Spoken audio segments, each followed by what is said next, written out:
প্রতিদিন রমজান যার যার সামর্থ্য অনুযায়ী কমপক্ষে 2 টাকা হলো আল্লাহ রাস্তায় দান করবে, কমপক্ষে 2 টাকা হলো আল্লাহ রাস্তায় দান করবে। আর এই রাস্তাঘাটে যারা থাকে দাঁড়ায় থাকে, ইফতারি করতে পারে না, দেখবেন যেখানে ইফতারি বিক্রি করে সেখানে তারা ইফতারির জন্য গুড় করে। সামর্থ্য থাকলে তাদেরকেও কিছু ইফতারি কিনে দিবেন, সামর্থ্য থাকলে তাদেরকেও কিছু ইফতারি কিনে দিবেন, আল্লাহ খুশি হয়ে যাবে। আর আল্লাহ যার উপরে খুশি হয়ে যায়, দুনিয়াতে জাহান্নাম তার জন্য হারাম হয়ে যায়, দুনিয়ার আযাব গজব থেকে আল্লাহ তাআলা হেফাজত করে। তাহলে এই কাজটা করবেন।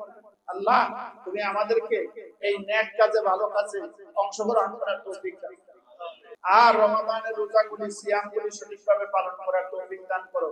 আমাদের মধ্যে যারা রুগ্ন আছে, আল্লাহ গো তাদেরকে সুস্থ করে দাও, তারা যেন সিয়াম পালন করতে পারে, কিয়াম দীর্ঘক্ষণ দাঁড়িয়ে দাঁড়িয়ে কিয়াম করতে পারে। আল্লাহ তুমি আমাদেরকে কবুল করো। ওয়া মা তাওফীক ইল্লা বিল্লাহ। আসসালামু আলাইকুম।